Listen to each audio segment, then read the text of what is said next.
Yo soy Erika Reola. Y yo, Fabiola Picasso. Y te invitamos a escucharnos todos los miércoles en punto de las 12 del día en Un Par al Aire. Un espacio de entrevistas, palabras y sentido. Un programa con temas de actualidad donde tu voz es lo que importa. Acompáñanos en cada charla con invitados especiales.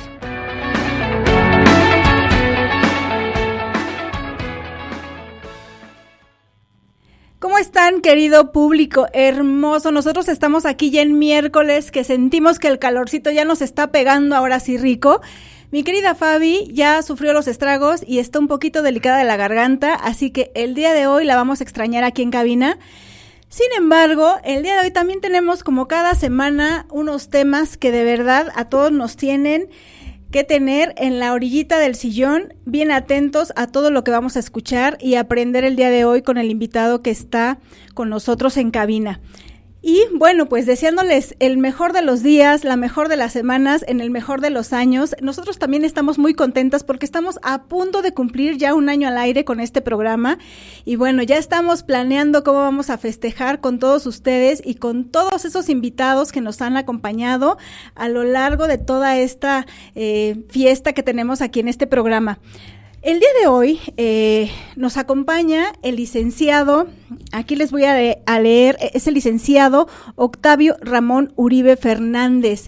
Y el día de hoy vamos a estar hablando acerca de los juicios sucesorios y de los intestados.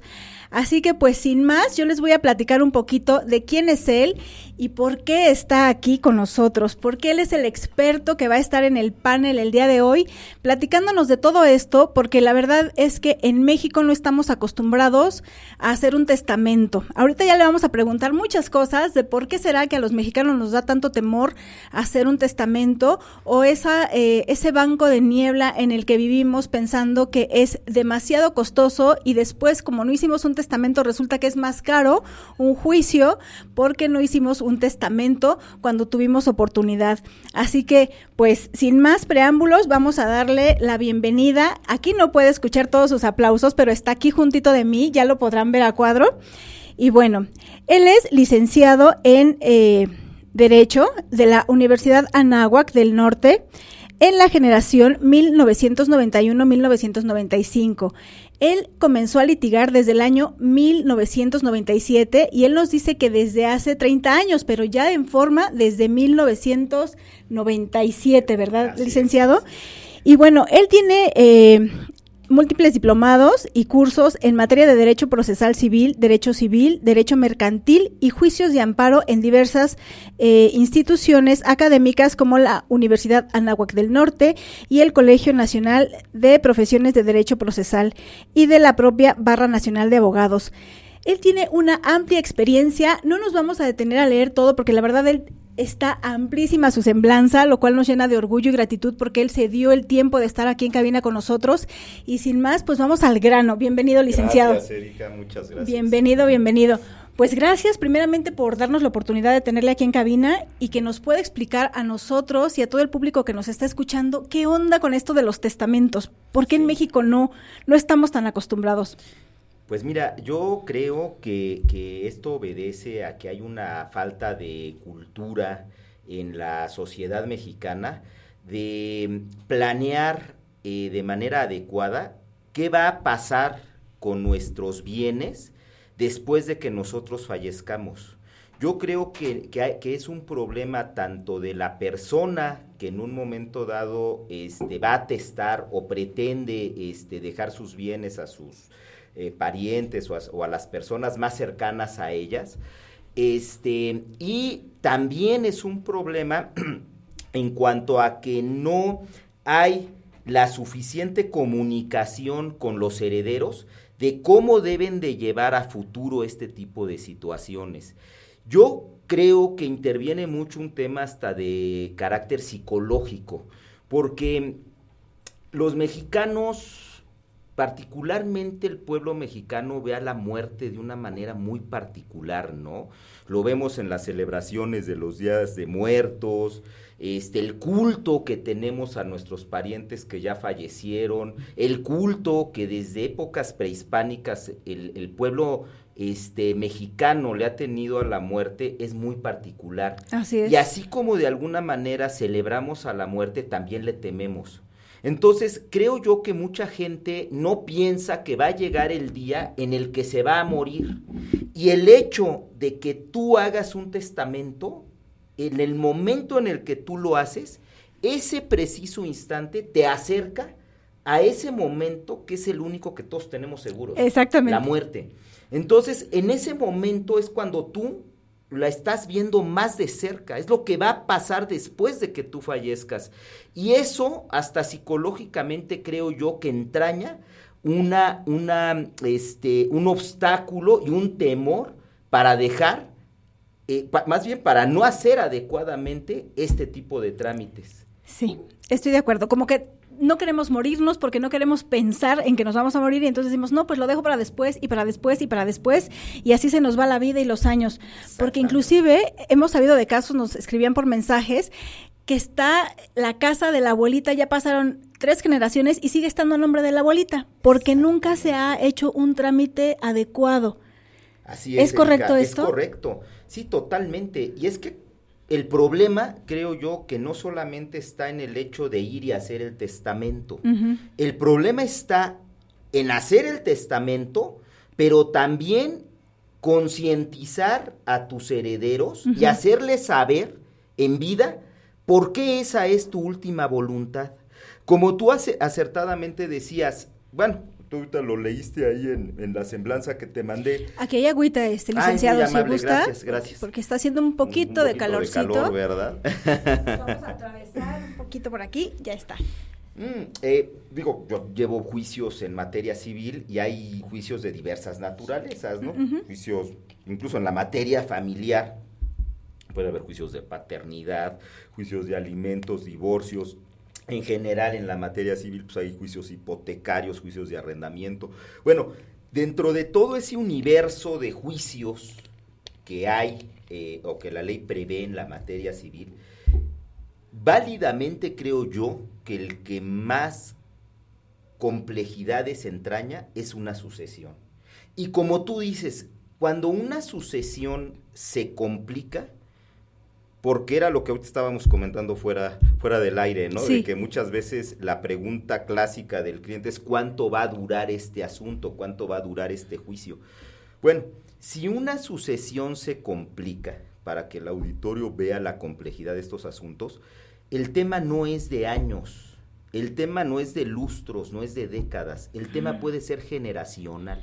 Válgame. O sea, los herederos primarios, los herederos originarios que son los hijos. Que pudieran ser los hijos, okay. No siempre, pero pudieran en un caso lo más común, típico, digamos. Lo más común, ser los hijos. Si entre ellos hay un tema de discusión, hay un tema de debate, muchas veces sucede que esos, vamos a suponer que sean 3 hijos, los que están peleando la herencia. Sí, sí. Pasan los años y eventualmente empiezan a fallecer esos hijos. Esos derechos sucesorios de los hijos van a pasar a los hijos de ellos, o sea, los nietos. Por derecho. Por derecho. Ok. Entonces, si en un principio tenemos 3 herederos y se muere un heredero y ese heredero tiene 2 hijos, el problema ya no es de 3, el problema es de 4. Claro. Y si a los 3 años se muere el otro heredero y ese heredero tuvo 5, el problema ya no es de 4, ya es de 7. Y si el otro heredero tuvo otros 3, el problema ya no es de 7, es de 10. Uh-huh. Entonces, si 3 no se podían poner de acuerdo, pues 10 va a ser más difícil. Y si esos hijos fallecen, los que van a sucederlos son sus nietos. Entonces es una bola de nieve que si la sucesión no termina, se va haciendo un tema sumamente complejo. Y ahorita es lo que tú estabas planteando. Pues está la casa de la abuelita, pero pues la casa sigue a nombre de la abuelita. Y nadie la puede vender. Décadas, y nadie puede vender, y la casa se está cayendo de abandono y tal, porque ya hay 15 o 20 interesados que no se ponen de acuerdo. Uh-huh. Entonces, yo por eso era lo que te comentaba al principio. El tema, creo yo, que es hacer el testamento, pero que la persona que haga el testamento tenga la lucidez tenga la claridad mental de poder hablar con esas personas a las que va a heredar y decirles, a ver, yo voy a dividir esta parte de la herencia entre mis 3 hijos, pero también se lo quiero dejar a mi enfermero, porque mi enfermero me cuidó los últimos 5 años de mi vida, ¿no? Porque muchas veces, ¿qué sucede? Yo hago un testamento, ¿no? Teniendo ya 85 años. Las personas a mí me dejan encargado con un enfermero, con una cuidadora, con una empleada. Yo, al tener 85, 90 años, me siento desprotegido, me siento marginado, me siento en una condición ya de edad, de salud difícil, y veo que mis hijos, pues no se hacen cargo de mí, el que se hace cargo es un enfermero, y muchas veces hemos visto casos en donde yo le llamo al notario, y sucede que el 50% se lo dejo a mis hijos y el 50% al enfermero, y los hijos ni enterados. Y a la hora que fallece la persona, sale ese testamento y estallan los hijos. Este cuate, ¿por qué? ¿Por qué? Ajá. Entonces, es muy importante, creo yo, que las personas, como tú dices, tengan la conciencia, la cultura y la lucidez de expresar su última voluntad, pero también de expresar y de hacerles ver a los hijos por qué esa es su última voluntad. Porque ahí, aun y cuando haya un testamento, muy probablemente los hijos lo impugnen. Claro. Y ahí es en donde se empiezan a complicar las cosas. Es correcto. Aquí yo tengo una duda. Siendo una persona que no conoce absolutamente nada del tema y de derecho, ¿cuál es el término de sucesión? ¿En qué momento ocurre? Muy bien, esa es una buena pregunta. La sucesión de una persona, en realidad, la ley así lo establece, empieza en el momento mismo en el que la persona fallece. Okay.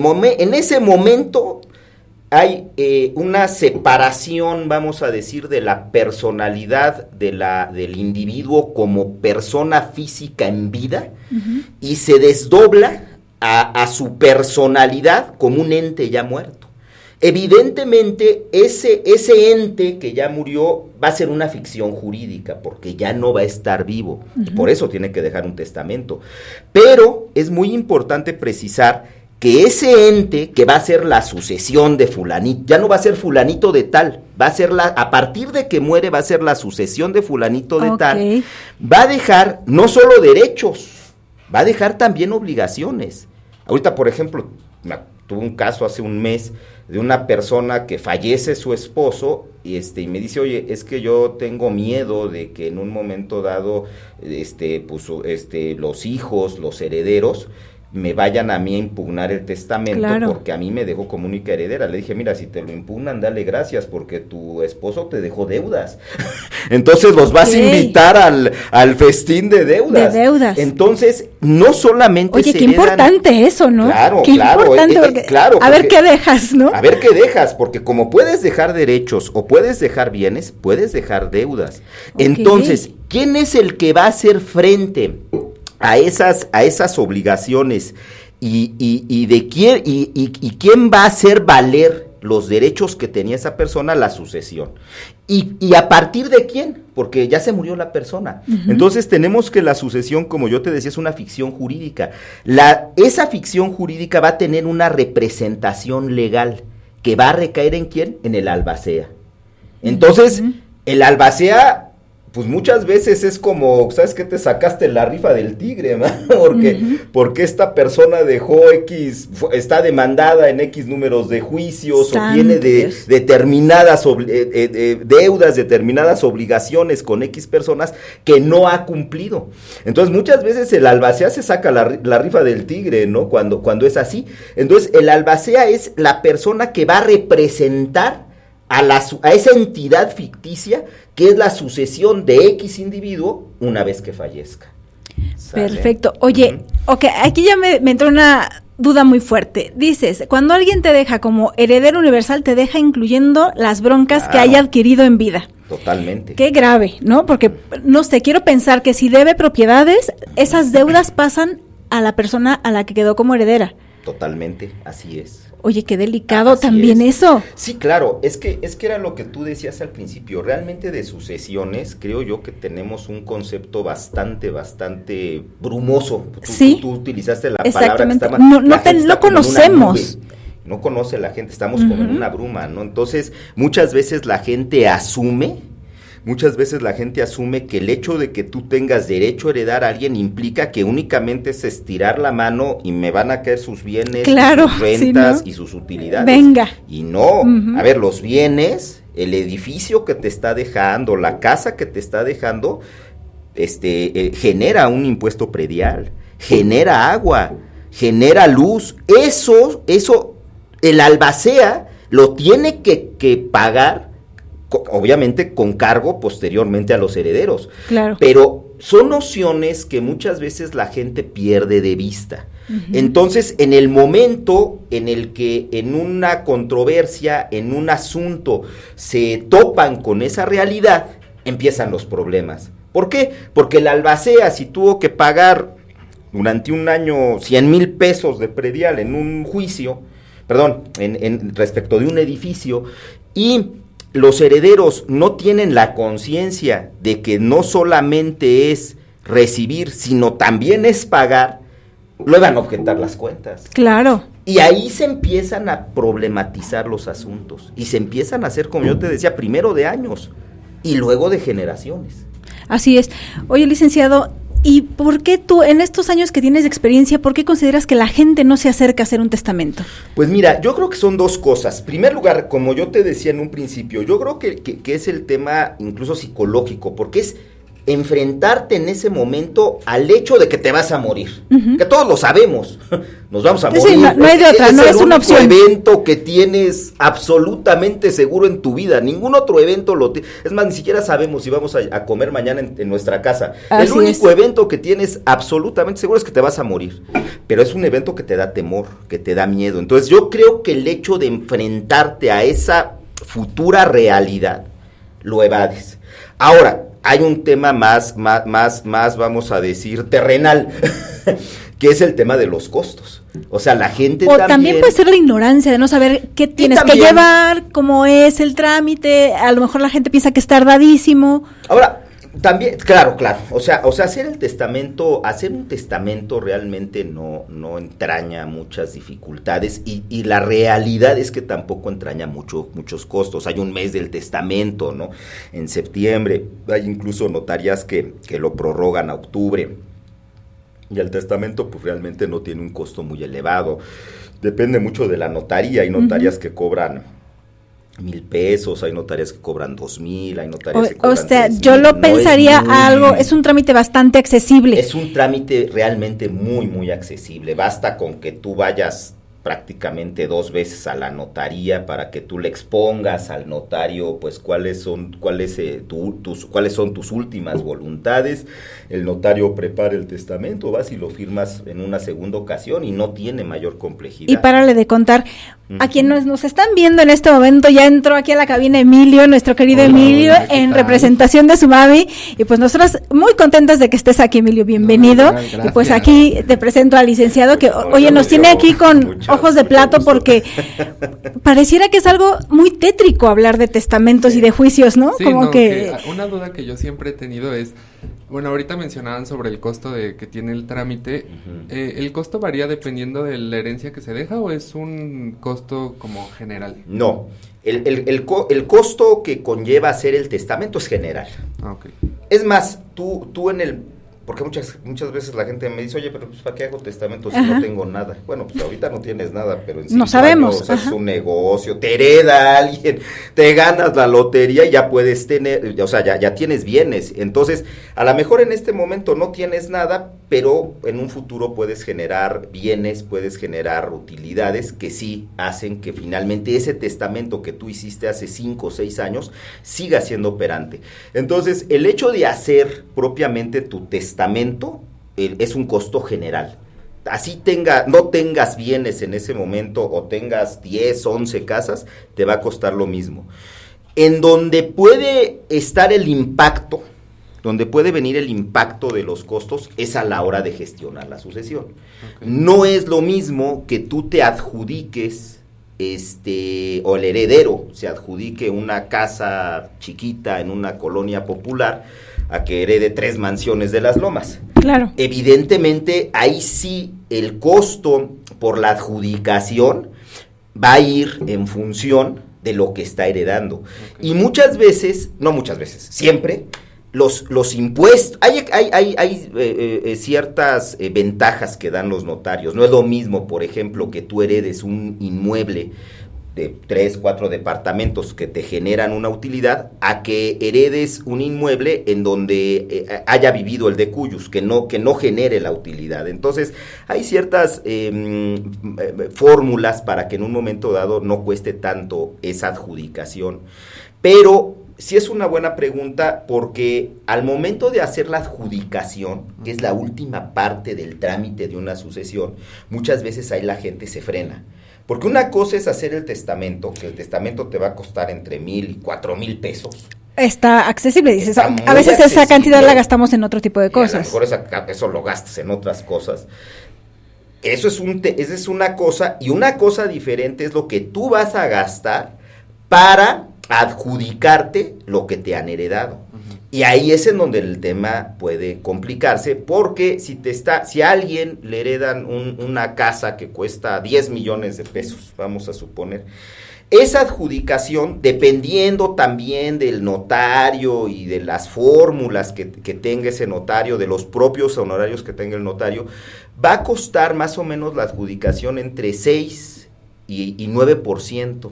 De esos 10, del costo del inmueble, que en este supuesto lo estamos manejando en 10 millones de pesos. Entonces es un gasto fuerte. Sí. Obviamente cuando tú le dices a la gente, bueno, pues sabes que la noticia ahora es que te dejaron la casa de 10 millones, la mala es que le tienes que dar un cañonazo de $500,000 de pesos para poderte heredar, pues ahí es cuando la gente dice, pues... Ya no quiere. Oye, y la gente puede estar sin hacer el trámite. Sí, gente puede estar... Por eso es que las casas se vuelven un problema después. Sí, porque muchas veces la gente dice, a ver, a mí me dejaron este inmueble, y el inmueble genera rentas y yo lo estoy rentando. Pues finalmente somos mi hermana y yo, está generando rentas, mi hermana y yo nos llevamos bien, no hay bronca, y pues que sí, pues que siga. Que siga, porque pues no tenemos, ni queremos ni tenemos la forma ahorita de hacer un pago tan grande, ¿no? Y eso, como acertadamente dice Erika, se convierte en un problema, porque las casas se quedan sin regularizar. Exacto. Nadie sabe si en un momento dado mi hijo se vaya a llevar bien con mis sobrinos, con los hijos de mi hermana, y ahí venga en un futuro el problema. Yo por eso te digo que no tenemos muchas veces la cultura para poder manejar acertadamente este tipo de cuestiones, ¿no? Muchas veces las personas, sería muy bueno incluso que el testador dejara, por ejemplo, también los medios para que los herederos pudieran en un momento dado, bueno, imagínate, estaríamos del otro lado. ¿no? Uh-huh. Claro, pero como tú dices, entre la ignorancia y entre que le sacamos la vuelta a estos temas, no se llevan adecuadamente y se generan se genera una problemática muy especial, ¿no? Así es. Oye, ¿y qué requisitos generalmente necesita la gente? ¿Dónde acuden? Ahorita que tú dices, es que es con los notarios, ¿pueden ir con un abogado o es necesariamente ir con un notario? No, la ley hace algunos años aquí en la Ciudad de México contemplaba varias formas de testamento. Contemplaba el testamento público abierto, el testamento público cerrado, el testamento hológrafo, el testamento marítimo. A partir del 2012, todas esas formas especiales de testamento quedaron abrogadas. Quedaron fuera de la nulas de la totalmente. Ley. Exactamente. No quiere decir que los que hayan hecho un testamento hológrafo en el 98, ese testamento hológrafo haya dejado de tener validez. Sí la tiene, pero a partir del 2012, si tú quieres hacer un testamento hológrafo, ya no se puede. El único testamento que está vigente en la Ciudad de México después del año 2012 es el testamento público abierto. ¿Cuál es el testamento público abierto? Es el que tú vas a hacer frente a un notario. Entonces, necesariamente para hacer tu testamento tienes que acudir con un notario, y a ese notario es al que tú le vas a exponer tu última voluntad. En el caso nuestro hay muchos clientes que antes de ir a ver al notario, pues nos vienen a ver a nosotros, claro, para decir, oye... Es como el primer contacto, digamos. Exactamente, es como tocar tierra. Entonces, oye, pues yo quiero dejar eso a mi enfermero. Bueno, ya nos tocó un caso. Quiero dejar de herederos a mis 3 gatos. No quiero dejar de heredero ni a mis hijos, ni a los 3 gatos, quiero que sean herederos. Bueno, pues ya le dices, bueno, pues como tal, no puede, ¿cómo se llama? El Pancho, ¿cómo se llama? Ya ni me acuerdo cómo se llama, Porfirio. Quiero dejar de heredero a Porfirio. No puedes poner a Porfirio. Puedes sí dejar a un encargado que el dinero en un momento dado vaya pues para satisfacerlas a Porfirio, finalmente sea el beneficiario de Porfirio, ¿no? A una institución, ¿no? Que se dedique al cuidado de animales y tal. Entonces tú de alguna manera lo orientas para que a la hora de que vaya con el notario, que es ante quien se tiene que levantar ese testamento público abierto, bueno, vaya un poquito más orientado y más aterrizado de cómo lo debe de hacer. Perfecto. Y por ejemplo, bueno, ahorita estamos hablando de cómo ahora sacar ese testamento, ¿no? Cómo realizarlo, pero yéndonos a la otra parte, ahorita nos mencionabas sobre que hay que hacer un cierto pago de un porcentaje para en caso de una casa, todo eso. Pero cuando es la hora de, como, digamos, inventemos un caso. Hay una persona como de mi edad, ¿no? 21 años, que es el único heredero de una persona. Lamentablemente su padre fallece, entonces él es el único heredero. ¿Qué es lo que tiene que hacer? ¿Qué es, o sea, a quién se tiene que acercar para saber realmente qué contiene ese testamento o qué hacer una persona tan joven, ¿no? O quién los guarda, ¿no? Exacto, sí. Sí, claro. Mira, ahí en el supuesto que tú estás mencionando, bueno, fallece, ¿no? Como tú dices, el papá de una persona, ¿no? Y nada más tiene un hijo y dejó como único heredero ese hijo. Tiene 21 años. Bueno, esa persona tiene 2 vías. Puede tramitar, puede acercarse también con un notario, en cuyo caso va a hacer la sucesión, va a tramitar la sucesión el notario, porque no hay controversia, o bien puede ir a un juzgado. Hay asuntos en los que, en aquellos asuntos donde no hay controversia, y donde no hay, por ejemplo, temas de menores de edad y tal, lo puede tramitar. Toda la gestión de la sucesión la puede tramitar un notario. En el momento en el que ese asunto implique que haya algún tema de debate, como pueda ser que alguien demande la nulidad del testamento, que aparezcan herederos o que aparezcan menores que hayan sido excluidos del testamento y reclamen la inoficiosidad del testamento, necesariamente se va a tener que ir a un juzgado. Entonces, lo más práctico, en caso de que en esa sucesión hipotética que tú estás comentando no haya problema, lo más práctico es ir a un notario. El notario teóricamente lo tendría que gestionar más rápido y un poquito más de manera personalizada, ¿no? A un juzgado que lleva miles de asuntos y de múltiples especies, no solo sucesiones, sino divorcios, alimentos y tal. Si en el asunto, en un momento dado, se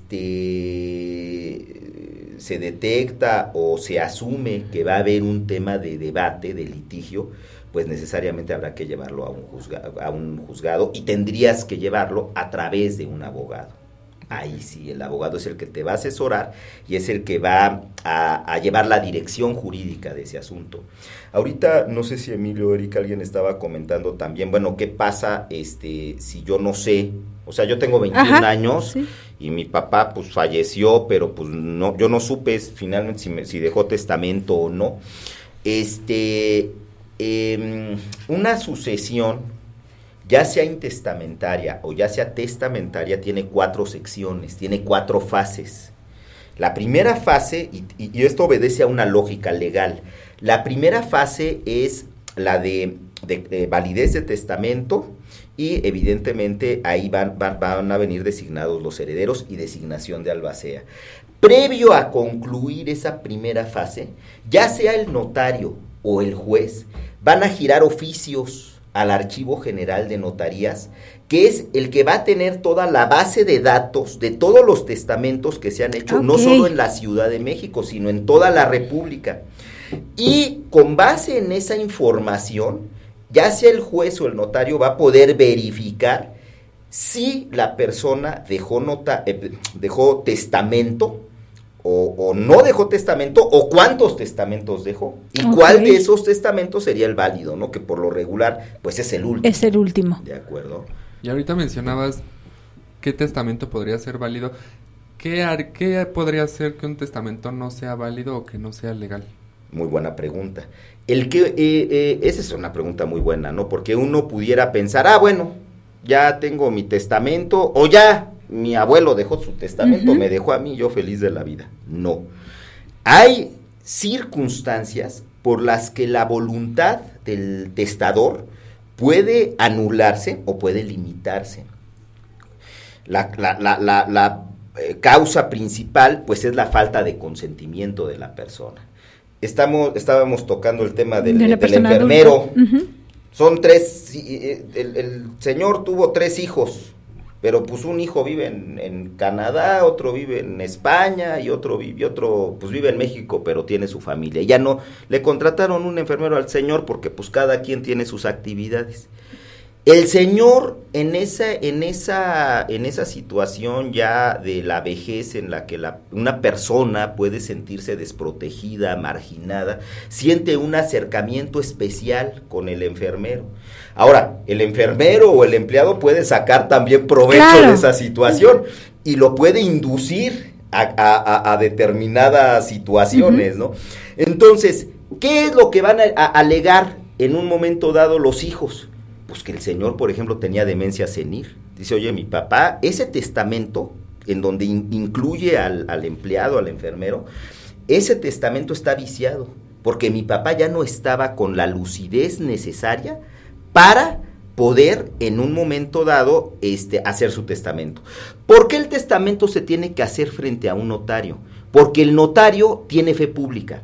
Entonces el notario, esa fe pública le da una mayor seguridad al acto jurídico del testamento, ¿me entiendes? Porque si el notario en un momento dado le pregunta a la persona, ¿cómo te llamas? Y le responde, ¿cuántos años tiene? Y le responde, ¿qué edad tiene? Bueno, pues el notario dice, bueno, yo no soy médico, ni soy geriatra, ni nada, pero yo veo que el señor me está contestando está bastante bien, lúcidamente todo. Puede haber casos de excepción en los que no sea así, y si en un momento dado el heredero acredita que la persona no estaba en condiciones de lucidez para hacer su testamento, puede caber la nulidad. Hace unos años, unos 10 años, llevé un asunto de nulidad de testamento en Veracruz, y se ganó. ¿Por qué? Porque la persona, la que hizo el testamento, el testador, era una persona ya de la tercera edad, pero tenía un problema en particular, que era ciega, la persona no podía ver. Entonces, el testamento que hace una persona, pues, que tiene ceguera, la ley maneja o reglamenta que tiene que tener mayores formalidades al que haces tú, al que hago yo. Y tuvimos la certeza de que esa persona no había acudido con el notario, porque el notario no cuidó de vigilar las formalidades que tenía que llevar a cabo en esa situación de una persona con ceguera, y quedó nulo el testamento. Entonces puede haber casos en los que sí, aunque haya testamento, si no está claramente, si no se respetan las formalidades que contempla la ley, o no está claramente acreditada el consentimiento del testador, puede quedar nulo.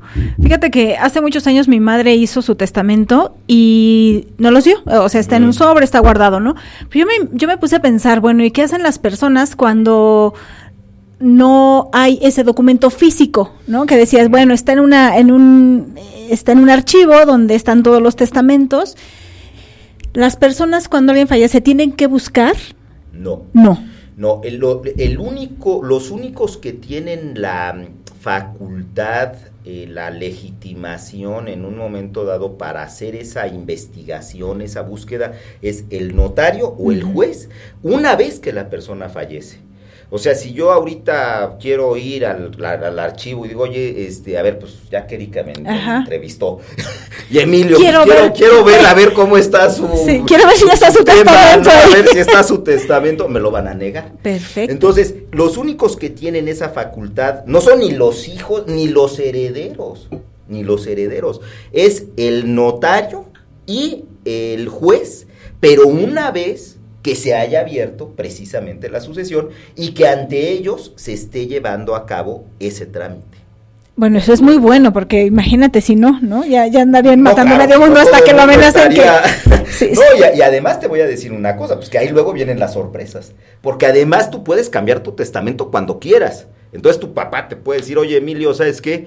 Te voy a dejar a ti como mi único heredero. Estamos en el 2023, pero pasan los años y en el 2032 no te dice nada, y va y lo cambia, entonces tú vas feliz de la vida con tu testamento, aun y cuando él fuera con su testamento feliz sí, de ya la vida no vale. en el 2032, si ya no vale, si tu papá en el 2032 dejó a X, al vecino, al enfermero, a otro hijo que haya tenido, el tuyo ya no vale. Entonces, así es. Claro, es importante. Oye, ¿y qué documentos tiene que llevar la persona que va? Bueno, para hacer el testamento, no. Para hacer el testamento realmente no tiene que llevar documentos, pues tiene la identificación, o sea, su identificación, identificarse con el notario, va a llenar, pues, diversas formas que le va a dar el notario, y punto. No tendría que llevar más. Para hacer el testamento. Uh-huh. Ahora, para abrir la sucesión, lo que tiene que llevar es, pues, el acta de defunción, primariamente, si hay testamento, el testamento, y el documento que acredite el entroncamiento con el difunto. Pues si es el hijo, pues ese documento es tu acta de nacimiento, ¿de acuerdo? Muy importante precisar también que si no hay testamento, o sea, puede darse ese caso, que si alguien no deja testamento, ¿quién hereda? Bueno, no queda eso, o sea, esos bienes, ese acervo hereditario no queda en el aire, no queda en el limbo. Si no hay un testamento, la ley prevé quiénes son las personas que van a suceder legalmente, es la sucesión intestamentaria que tú estabas manejando. En la sucesión intestamentaria la ley prevé quiénes son las personas que van a heredar a falta de testamento. Evidentemente la ley asume que las personas que tendrían mejor derecho para heredar pues son los parientes más cercanos. De hecho, pues hay un artículo que dice, ¿no? Los parientes más cercanos excluyen a los más lejanos, ¿no? Entonces, cuando hay una sucesión legítima, es decir, intestada, ¿quiénes son los que primeramente la ley va a reconocer como herederos? Los hijos. Sí. Ahí, en ese supuesto, por ejemplo, el hijo pues no va a llevar testamento porque desconoce que haya testamento y muy probablemente no lo haya. ¿Qué va a llevar? Va a llevar el acta de defunción de su papá y el acta de nacimiento de él y de los hermanos. Esos son los documentos que tendría que llevar para hacer la sucesión. Entonces, heredan los hijos, hereda la cónyuge. En caso de que el señor, la cónyuge supérstite, si vive la cónyuge, pues va a heredar la cónyuge, los hijos. A falta de hijos y de cónyuges, pues heredan los ascendientes. Si no hay ascendientes, pues heredan ¿quiénes? Pues los colaterales, los hermanos. Y la ley va manejando quiénes van a heredar en caso de que haya ausencias de determinados herederos. Ajá, nos preguntaban también que si no hay un testamento, puede ser la casa requisitada, no sé si lo estoy diciendo correctamente, por el gobierno. No puede ser requisitada por el gobierno porque, como yo les decía, si no hay testamento, la ley prevé quiénes son las personas, que van a ser las personas más cercanas al difunto, las que van a heredar. Entonces, aunque no haya testamento, esas personas son las que tienen derecho a la herencia y no tiene por qué el gobierno intervenir. Como comentábamos hace un momento, puede darse el caso, que pues yo no lo he visto, pero pudiera darse el caso, que alguien no dejara testamento pero que tampoco tuviera nadie. Nadie, o nadie, sea, no hay nadie. ni hermanos, ni hijos, ni sobrinos, no hay nadie, o sea, el cuate estaba completamente solo. Bueno, en esos supuestos sí, en el último de los casos, quien hereda es la beneficencia pública. Por eso en todas las sucesiones se le da parte al DIF, porque bien. Vamos a decir que el DIF tiene una legitimación para entrar en una sucesión, porque en última instancia pudiera tener un interés en heredar. Generalmente el DIF pues, sabe que es muy difícil que eso acontezca. No sé si yo nunca he visto un caso así, pero la ley lo contempla. ¿Qué pasa si hay bienes, pero no hay personas a quien heredar? Bueno, ahí sí heredaría el Estado. El gobierno. Pero como heredero, como último heredero, no en una situación en el cual pudiera expropiar o pudiera adueñarse de una manera imperativa de esos bienes. Perfecto.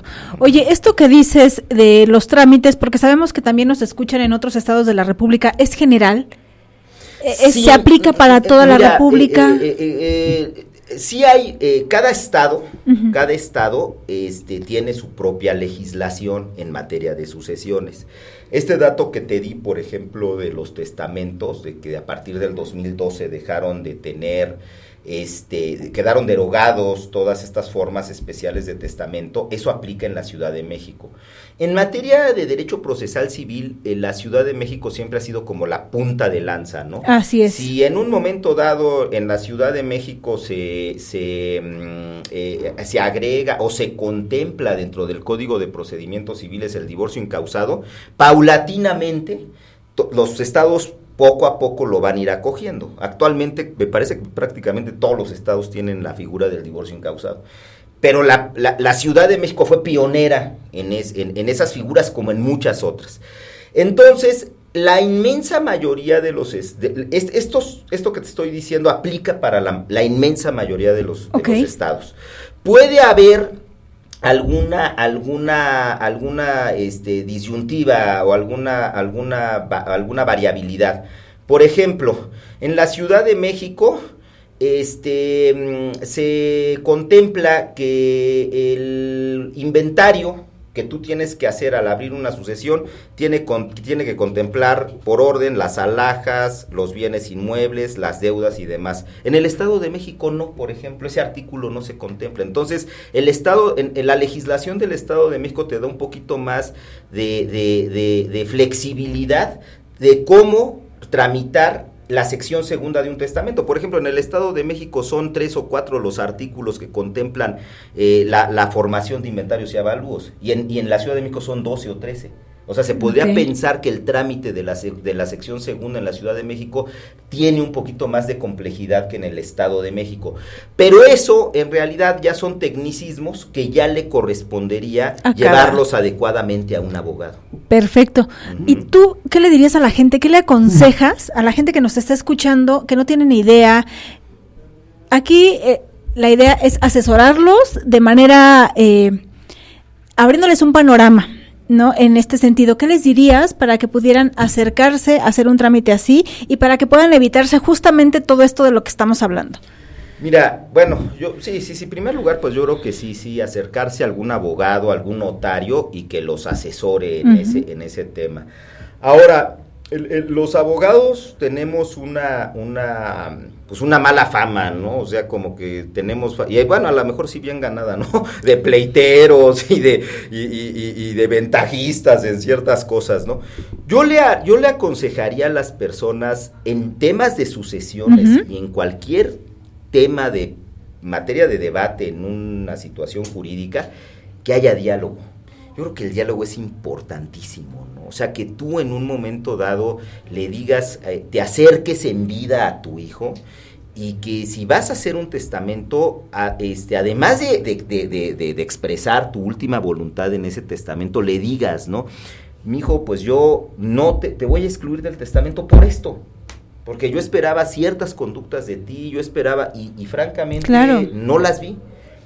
Y voy a dejar a perenganito, y yo te pido que después respetes esa última voluntad que estoy. eso psicológicamente ya le hace percibir a esa persona que va a quedar excluida del por qué lo está excluyendo su papá, su abuelo, el que sea. ¿Por qué? Porque si en un momento dado, lo que le estábamos comentando en el caso de Emilio, a ver, yo tengo un testamento y resulta que a los 10 años fallece mi papá y apareció otro, me voy a enojar. Me voy a enojar con mi papá y me voy a enojar con los otros herederos y voy a meter juicio. Y ahí va a haber un problema. Claro, entonces, va a costar dinero y tiempo. Va a ser yo voy a gastar dinero, le voy a gastar dinero al otro y va a ser un problema. Entonces, yo lo que le aconsejaría a la gente, aterrizando tu pregunta, ¿no? Sería, uno, sí el asesoramiento con alguien que sepa de estos temas, ¿no? Háblese un abogado o un notario. Y dos, el diálogo con básico. Aquellas personas cercanas a él, con aquellas personas que voy a excluir, con aquellas personas que voy a incluir, para que sepan por qué es la causa o el motivo de mi última voluntad. Oye, para estas personas, incluyéndome, que no tenemos como mucho conocimiento acerca de este tipo de cosas, hablamos de juzgados, de notarías, de abogados. En el caso de las notarías, o sea, ¿tenemos alguna asignada dependiendo del lugar en el que vivimos o nos podemos acercar a la que sea? Porque tengo entendido que hay muchísimas. ¿Hay algún procedimiento para saber a cuál nos podríamos acercar o es general? Es una buena pregunta también. Para hacer tu testamento, no. Para hacer tu testamento puedes ir donde a sea. Una de la Ciudad de México, a Morelia, a Monterrey, donde sea. Ahora bien, y como dijo Emilio bien hace rato, por eso me gustó también esa pregunta, porque dividió muy bien, ¿no? Entre dos puntos. En vida de la persona que está haciendo su testamento, también me lo dijiste, y después de que esa persona fallece. Entonces, en vida la persona lo puede hacer donde quieras. Ahora, una vez que fallece, ahí sí cobra relevancia el tema que tú estás manejando. ¿Dónde se va a tramitar esa sucesión? La ley establece que la competencia la debe de, si la persona que fallece tuvo su último domicilio en la Ciudad de México, donde haya sido, el juez competente o el notario competente va a ser uno que resida en la Ciudad de México. Entonces, si tu abuelito residía en el municipio de Huixquilucan, pero tú toda tu actividad la tienes en la Ciudad de México, pero en el acta, por eso es muy importante que en el acta de defunción viene el último domicilio de la persona, porque el domicilio que aparezca en el acta de defunción como el último domicilio de la persona que falleció, es el que va a determinar a qué jurisdicción se va a radicar la sucesión. Entonces, aunque tú hagas toda tu actividad en México, si vivías en si tu abuelito vivía en la Herradura o vivía en Tecamachalco, pues te vas a ir al pueblito a litigarlo a Huixquilucan, porque ahí se va a llevar la sucesión, ¿de acuerdo? Así es. Licenciado, tú también te dedicas a muchísimos otros temas. Sí. ¿Nos puedes decir dónde te encuentra la gente? Pues aquí somos vecinos, aquí estamos en la Colonia Roma, precisamente en la Colonia Roma Sur, en Tehuantepec, 45. Aquí cerquitita. A unas 5 o 6 casas de aquí, y ahí nos pueden encontrar, en el despacho Uribe Abogados. Despacho Uribe Abogados. ¿Alguna red social donde puedan buscarles? Pues estamos en Facebook, básicamente ahí tenemos una página de Uribe Abogados, vamos a abrir una nueva, ahí fíjate que en ese tema siempre me regañan mis socios, me regaña mi hermana porque me dicen que que no me he abierto mucho a las redes y tal, pero sí creo que es momento de empezarse a abrir, pues más que nada para entrar a una modernidad en ese sentido, ¿no? Pero ahorita nos pueden encontrar en Facebook. En Facebook. En Facebook, básicamente, así es. ¿En Uribe? Abogados. Uribe Abogados. Bien, pues ahí tienen los datos. ¿Cuántos minutitos nos quedan por aquí? Ya estamos a punto de terminar. Emilio, ¿algo que quieras preguntar, algo que quieras saber o decirle al público? Pues la verdad está muy interesante y siento que en casos como los que mencioné, que un joven como yo de 21 años, estudiante, que no tiene ni idea de qué se trata todo esto, sepa las herramientas básicas de a dónde poder acercarse en caso de temas de testamentos, ¿no? En caso de ser único heredero y ser estudiante, todo esto, poder entender cuáles son todos estos términos, a dónde acercarnos, cómo cómo cobrar, ¿no? Entre comillas, todo lo que se nos deja. Entonces, la verdad está muy interesante. Siempre me había causado mucha intriga todo esto. Así es. Oye, pero también es importante decir que a partir de los 18 años todos tendríamos que hacer un testamento, pues ¿no? sí, pues si ya tienes algún bien. Sí, claro, sí se recomienda, y incluso aunque no lo tengas, ¿no? Aunque no lo tengas, porque te digo, muchas veces tú dices, bueno, en los testamentos, dejo mis bienes presentes y futuros a fulanito. Ok. Bueno, si en un momento dado no dejas bienes, bueno, pues es un testamento que se queda ahí medio ineficaz. Pero está. Pero si en un momento dado, en un futuro, por X motivo, sí llegas a tener bienes, pues ahí está, ¿no? Si quedan unos minutos te quiero comentar, Sí, puede haber testamentos condicionados. Puede haber testamentos condicionados. Yo puedo heredar a mi hijo, pero le puedo decir, a ver, te heredo bajo la condición de que tengas tú hijos. Si tú no tienes hijos, nada. Yo no sé después con quién va a parar mi descendencia y se lo dejo a los gatos, ahí sí, a los gatos, ¿no? Aquí a esta asociación, ¿no? Que cuida gatos. Uh-huh. Si tienes hijos, te heredo. Si no tienes hijos, te excluyo. Entonces pueden ponerse también condiciones en los testamentos para que una persona herede o no herede.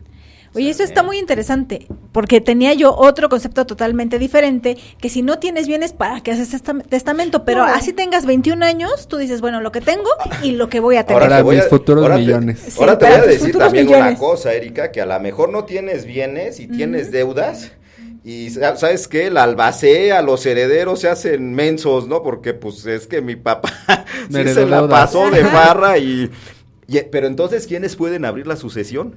Los acreedores.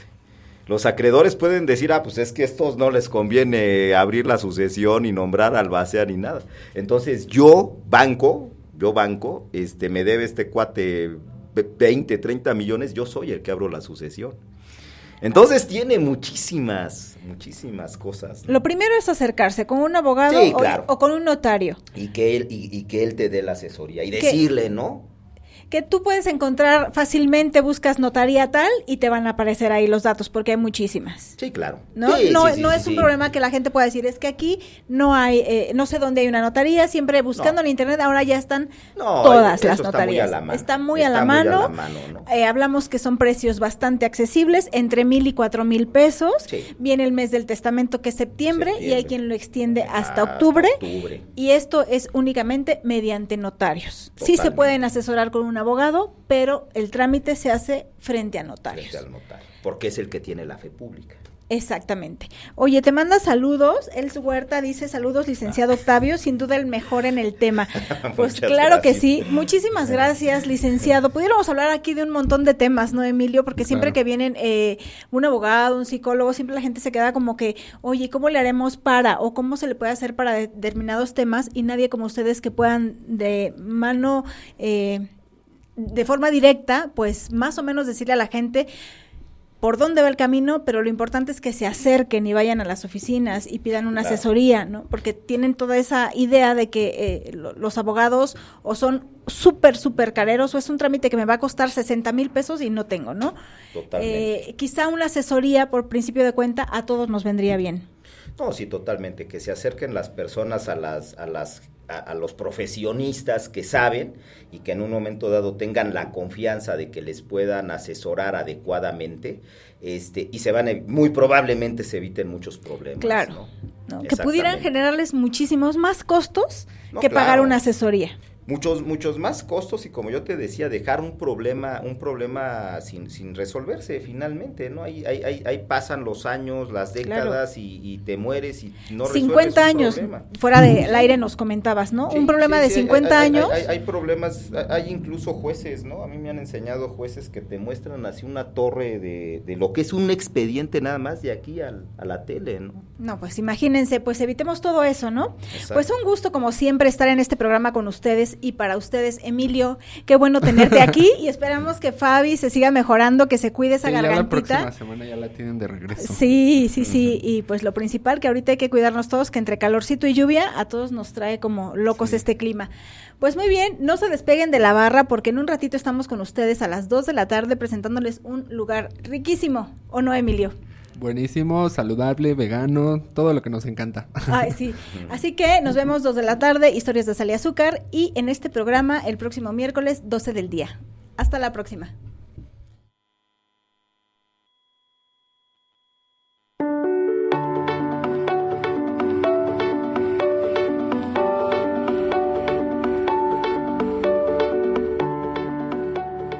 Gracias por acompañarnos en una emisión más de Un Par al Aire. Recuerda seguirnos en nuestras redes sociales y compartir nuestro contenido. Te esperamos en el siguiente programa.